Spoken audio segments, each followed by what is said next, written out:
These were the results of the 2026 Tamil Nadu Assembly Election.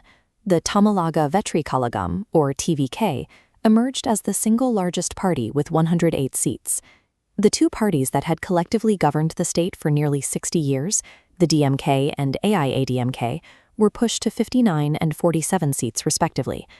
For the first time in over half a century, a third party had broken the hold of the traditional Dravidian powers. By making the TVK the clear plurality, voters had moved the state away from its long-standing political duopoly. But Governor Rajendra Vishwanath Arlikar did not follow the usual procedure of inviting the leader of the largest party to form a government. Instead, he sent founder Joseph Vijay away 3 times without administering the oath of office.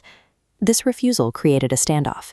Despite the TVK holding nearly double the seats of its nearest rival, the governor effectively paused the transition of power, stalling the formation of the new government. The governor imposed 2 specific hurdles before he would consent to the swearing-in. He required Vijay to produce signed letters from 118 legislators up front, an absolute majority, and then mandated that a vote of confidence be taken within 72 hours of taking office. A 3-day deadline for a confidence vote creates a very specific pressure. It signals to legislators that while the window for horse trading is short, it is officially open. Compressing the schedule this way historically leads to resort politics, where legislators are sequestered to prevent them from being influenced when purchased by the highest bidder. It turns a procedural step into a high-speed negotiation for support. Under the Indian Constitution, the governor's role following an election is quite limited. They act as a neutral referee to identify who is most likely to command the confidence of the House. They are not an arithmetic tutor tasked with conducting a private audit of signatures. To maintain this neutrality, several legal bodies have established a clear set of guidelines.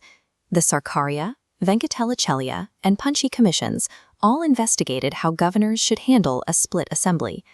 These commissions were unanimous on the order of preference shown here. If there is no pre-poll alliance, the governor must first invite the single largest party that stakes a claim. In Tamil Nadu, that was the TVK. These rules exist to ensure that unelected officials cannot use their personal discretion to override the seat counts determined by the public. However, recent history shows these guidelines are often ignored.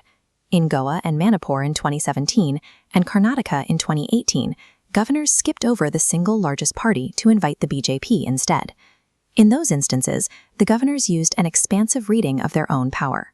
In Karnataka, the governor gave the BJP 15 days to assemble a majority, a window the Supreme Court later noted was an invitation to engineered defections. In Tamil Nadu, where the BJP was not a contender, that interpretation of power suddenly contracted. Instead of a generous 2-week window, the governor demanded an absolute majority in advance and allowed only 72 hours to prove it. This shift in how the rules are applied suggests that gubernatorial discretion is being driven by partisan interests rather than a consistent constitutional principle. The governor's demand for an absolute majority before the swearing-in ignores a common feature of Indian parliamentary practice, the minority government. Historically, many leaders have governed without an initial majority. P.V. Narasimha Rao led a minority Congress government for 5 years, successfully navigating a no-confidence motion in 1993. This pattern continued into the 21st century. Manmohan Singh's first ministry in 2004 was a minority arrangement that relied on outside support to complete its full 5-year term. There is no constitutional provision requiring a leader to prove their numbers in a governor's private office. In fact, no commission has ever recommended it. The only legal place to test a government's majority is the floor of the assembly. This is the core of Article 164(2), which states that a government remains in power as long as it has not lost a motion of no confidence. A floor test ensures transparency. It forces legislators to cast their votes on the record, where their constituents can see exactly how they are representing the mandate they were given. Allowing a government to settle also acts as a safeguard against defections. Legislators who have just won a 5-year term are generally unwilling to risk a fresh election by pulling down a new government. Moving this test from the public assembly to a governor's private office removes that accountability, effectively breaking the democratic link between the voter and the representative. To prevent future overreach, the Supreme Court needs to permanently close the loopholes regarding gubernatorial discretion. The court must establish 2 clear rules. First, Governors must follow the commission-mandated order of preference without demanding advance proof of a majority. And second, any challenge to a government must happen only on the floor of the House.